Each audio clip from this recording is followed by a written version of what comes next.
नमस्कार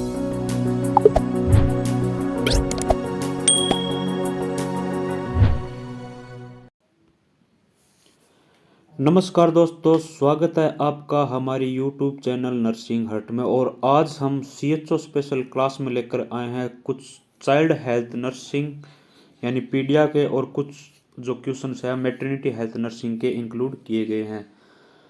तो जो कम्युनिटी हेल्थ ऑफिसर का एग्ज़ाम होने वाला है, इनमें जो 3 सब्जेक्ट मेनली जो इंक्लूड किए गए हैं वो है कम्युनिटी हेल्थ नर्सिंग, इसके बाद है जो चाइल्ड हेल्थ नर्सिंग, और मैटरनिटी या OBG का कुछ पोर्शन इंक्लूड किया जाता है। सबसे ज़्यादा जो 70% एग्ज़ाम है ये इन 3 सब्जेक्टों पे ही बेस्ड होता है। तो शुरुआत करते हैं आज के क्वेश्चन सेशंस की। पहला क्वेश्चन है, small for gestational age infant is having, यानी जो स्मॉल फॉर गेस्टेशनल एज जो बच्चे होते हैं IUGR के, इसको इंट्रायूटेराइन ग्रोथ रिटार्डेशन भी बोलते हैं स्मॉल फॉर गेस्टेशनल एज को। इन बच्चों में मेनली पाया जाता है option A wrinkled sole, option B lanugo hair, option C undescended testis, option D breast nodule. यानी जो स्मॉल फॉर गेस्टेशनल जो बच्चे होते हैं, इन्फेंट होते हैं, उनमें मेनली क्या चीज़ मुख्य रूप से पाई जाती है। तो जो रिंकल्ड स्किन होती है, रिंकल्ड यानी झुर्रियाँ पाई जाती है सोल पे, अंगूठे के आसपास, पैर हाथ पैरों में। और ऐसे इन्फेंट में बटक्स व थाई पर एक्सेस स्किन फोल्ड पाए जाते हैं। जो बटक्स और थाई है उनमें सबसे ज़्यादा स्किन फोल्डिंग पाई जाती है। नेक्स्ट क्वेश्चन है, low birth weight means weight less than, यानी लो बर्थ वेट जो बेबी होता है उसका वेट लेस देन कितना होता है। Option A 1 kilogram, option B 2.5 kilogram, option C 2 kilogram, या option D 3 kilogram. Low birth weight baby जो होता है उनमें बर्थ वेट कितने से कम को LBW बेबी बोला जाता है। और ये क्वेश्चन राजस्थान CHO एग्जाम में आया था पिछली बार। तो इसका राइट आंसर है ऑप्शन बी, 2.5 किलोग्राम से जो कम का बच्चा होएगा उसको लो बर्थ वेट बेबी बोला जाता है। 2.5 किलोग्राम से अगर बच्चे का वजन कम है उसको लो बर्थ वेट बेबी बोला जाता है। और very low birth weight baby बोला जाता है जिस बच्चे का वजन 1500 ग्राम यानी 1.5 किलो से कम है, उस बच्चे को very low birth weight baby बोला जाता है। और extremely low birth weight baby बोला जाता है जिस बच्चे का वजन 1 किलोग्राम से कम होता है, उस बच्चे को वे extremely low birth weight baby बोला जाता है। इंपॉर्टेंट क्वेश्चन है। नेक्स्ट क्वेश्चन है, world child day celebrated in, यानी विश्व बाल दिवस कब मनाया जाता है। ऑप्शन ए 14 नवंबर को, ऑप्शन बी 7 अप्रैल को, ऑप्शन सी 1 अगस्त को, या ऑप्शन डी 1 अक्टूबर को। वर्ल्ड चाइल्ड डे कब मनाया जाता है।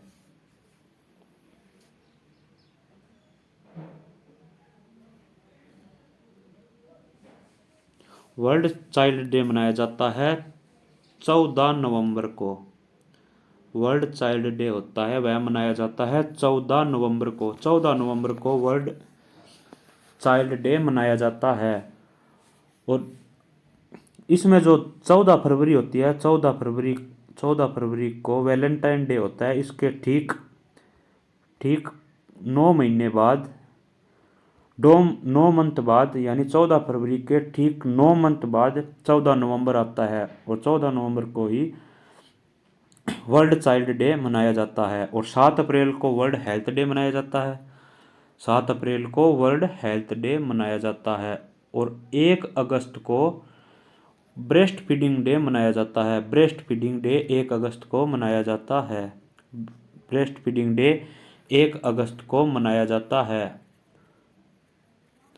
इंपॉर्टेंट क्वेश्चन है, वर्ल्ड चाइल्ड डे के बारे में पूछा जा सकता है। 14 नवंबर को मनाया जाता है। 7 अप्रैल को वर्ल्ड हेल्थ डे हो गया, 1 अगस्त को ब्रेस्ट फीडिंग डे हो गया। नेक्स्ट क्वेश्चन है, neonate is first stool are known as, यानी नियोनेट के जो फर्स्ट स्टूल होता है उसको क्या बोला जाता है? Option A vernix caseosa, option B meconium, option C lanugo या ऑप्शन डी सीबम।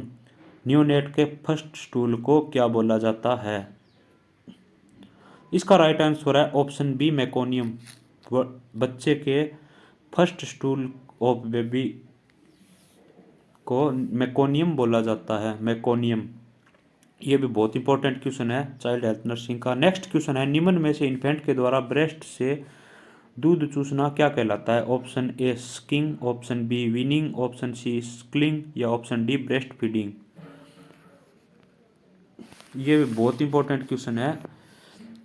इन्फेंट में जो ब्रेस्ट से जो बच्चा इन्फेंट के द्वारा ब्रेस्ट से जो दूध चूसता है उसको क्या कहते हैं?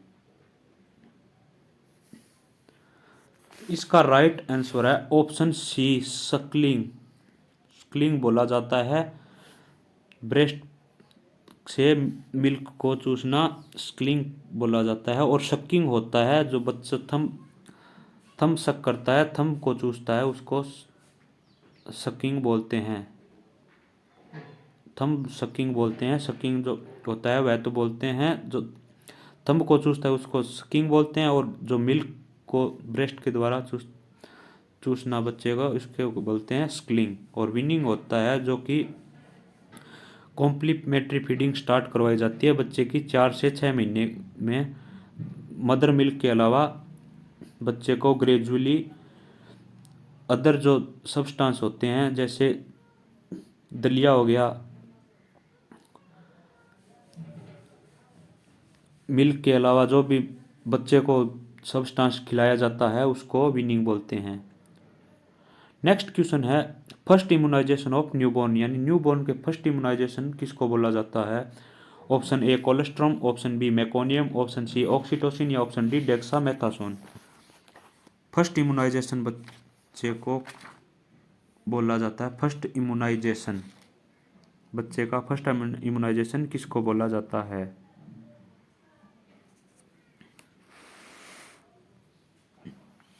इसका राइट आंसर है ऑप्शन ए कोलेस्ट्रम को। जो फर्स्ट मिल्क होता है मदर का, जो 1 से 3 दिन सिक्रेट होता है, नॉर्मली 1 से 3 दिन जो मिल्क सिक्रेट होता है डिलीवरी के जस्ट आफ्टर, उसको कोलेस्ट्रम बोला जाता है। और उसमें प्रोटीन की मात्रा बहुत ज़्यादा पाई जाती है, प्रोटीन की मात्रा बहुत ज़्यादा पाई जाती है, जिससे बच्चे को इम्यूनिटी पावर मिलता है।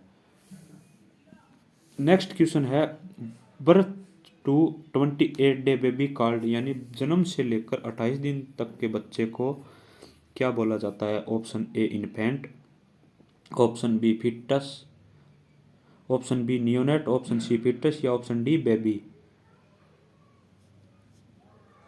जन्म से 28 दिन के बच्चे को क्या बोला जाता है? तो इसको बोला जाता है नियोनेट। 0 से 28 दिन का बच्चा, 0 से 28 दिन का बच्चा नियोनेट बोला जाता है। और इसमें भी 2 टाइप दिए हुए हैं, एक तो अर्ली नियोनेट, अर्ली, और late, late neonate. Early neonate होता है 0 से 7 दिन का बच्चा, जो 0 से 7 दिन का बच्चा होता है उसको अर्ली नियोनेटल पीरियड बोलते हैं। और लेट नियोनेट यानी 7 से 28 दिन के बच्चे को लेट नियोनेट बोलते हैं। और इन दोनों को कंबाइन रूप से नियोनेट बोला जाता है। बहुत इंपॉर्टेंट क्वेश्चन है ये। नेक्स्ट क्वेश्चन है, a pregnant women antenatal period minimum antenatal checkup, यानी एक प्रेग्नेंट महिला को एंटीनेटल पीरियड के दौरान कम से कम कितने एंटीनेटल चेकअप करवाने चाहिए? Option A 6, option B 3, option C 2 या ऑप्शन डी 5।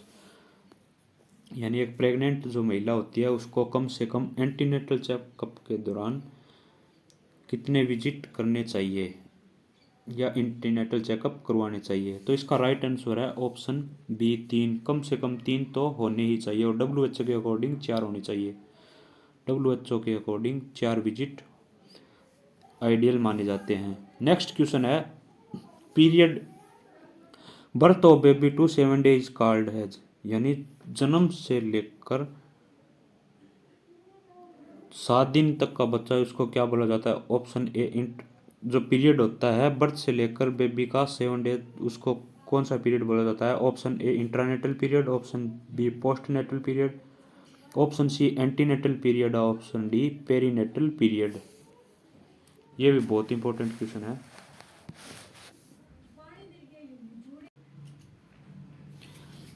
यानी बर्थ से लेकर 7 दिन तक का जो बच्चा होता है या जो पीरियड होता है बेबी का, उसको पेरीनेटल पीरियड बोला जाता है, जो कि 28 वीक से लेकर जो बर्थ के 7 दिन तक का जो टाइम पीरियड है उसको उसको बोला जाता है पेरीनेटल पीरियड। इंट्रानेटल यानी जो प्रेगनेंसी के दौरान हो गया, पोस्टनेटल प्रेगनेंसी के बाद हो गया, और एंटीनेटल प्रेगनेंसी से पहले का जो पीरियड होता है उसको पेरी एंटीनेटल पीरियड बोला जाता है। पेरीनेटल हो गया 28 वीक से लेकर 7 दिन तक का जो बच्चा होता है उसको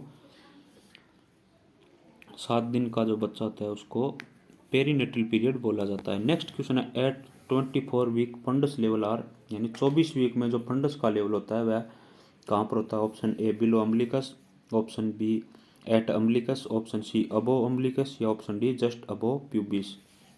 तो इसका राइट आंसर है एट अम्बिलिकस, यानी अम्बिलिकस के लेवल पर फंडल हाइट पाई जाती है। 24 वीक में अम्बिलिकस के लेवल पर फंडल हाइट पाई जाती है। नेक्स्ट क्वेश्चन है, liquor amnii other name are, liquor amnii का अदर नेम क्या है? Option A amnion, option B chorion, option C amniotic fluid, या ऑप्शन डी नन। तो इसका राइट आंसर है एमनियोटिक फ्लूइड को ही लिकर एमनी बोला जाता है। इंपॉर्टेंट क्वेश्चन है, डायरेक्ट क्वेश्चन पूछे जाते हैं और इसमें ट्रिकी क्वेश्चन कभी नहीं पूछे जाते सीएचओ के एग्जाम में। तो क्लास को अच्छे से देखें, एंड तक जरूर देखें, इंपॉर्टेंट क्वेश्चन इंक्लूड किए गए हैं चाइल्ड हेल्थ नर्सिंग और मैटरनिटी के। नेक्स्ट क्वेश्चन है, gestational age are detected by, gestational जो एज होती है वह किसके द्वारा डिटेक्ट की जाती है या पता लगाया जाता है? Option A fundal height, option B ovulation date, option C menstrual cycle period, last menstrual period, या option D intercourse date. Gestational age को किसके द्वारा डिटेक्ट किया जाता है? तो इसका राइट आंसर है लास्ट मेंस्ट्रुअल पीरियड होता है उसके द्वारा ही गेस्टेशनल एज को पता लगाया जाता है। नेक्स्ट क्वेश्चन है, normal foetal heart rate is, यानी foetal heart rate normal foetal heart rate कितनी होती है? ऑप्शन ए 100 से 120, ऑप्शन बी 120 से 140, ऑप्शन सी 140 से 160, या ऑप्शन डी 160 से 180। तो नॉर्मल फीटल हार्ट के बारे में पूछा गया है। तो इसका राइट आंसर है ऑप्शन बी 120 से 140। वैसे बच्चे की नॉर्मल फीटल हार्ट रेट 120 से लेकर 160 तक मानी जाती है, और जो 140 होती है वह एवरेज हार्ट रेट मानी जाती है। तो इसका राइट आंसर है ऑप्शन बी।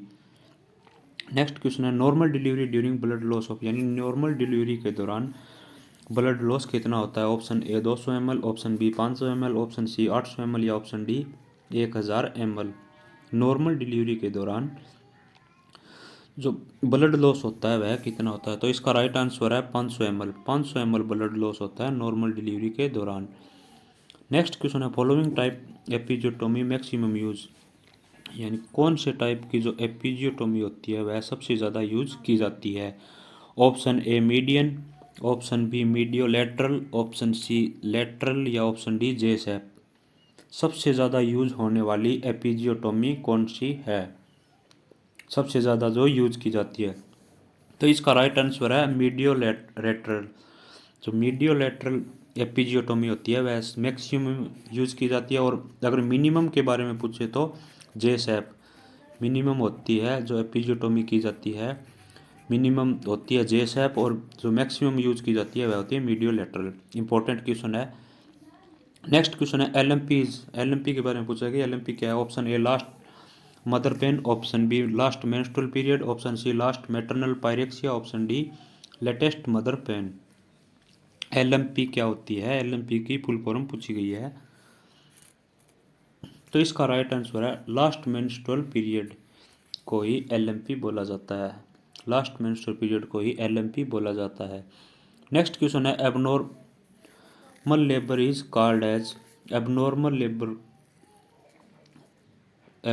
लेबर को क्या बोला जाता है? Option A eutocia, option B dystocia, option C dyslexia या ऑप्शन डी डिसपेनिनिस।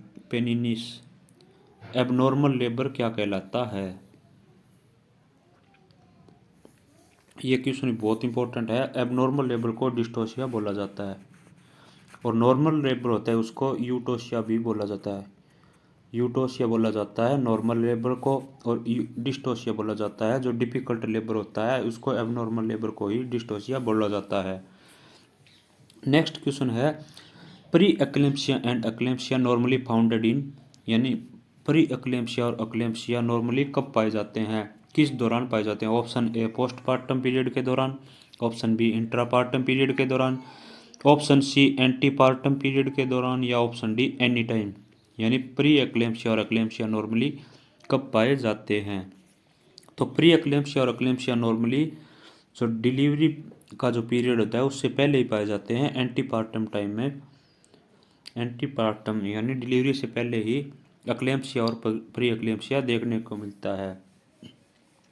प्री एक्लेम्पसिया बोला जाता है हाइपरटेंशन ड्यूरिंग जो पीरियड होता है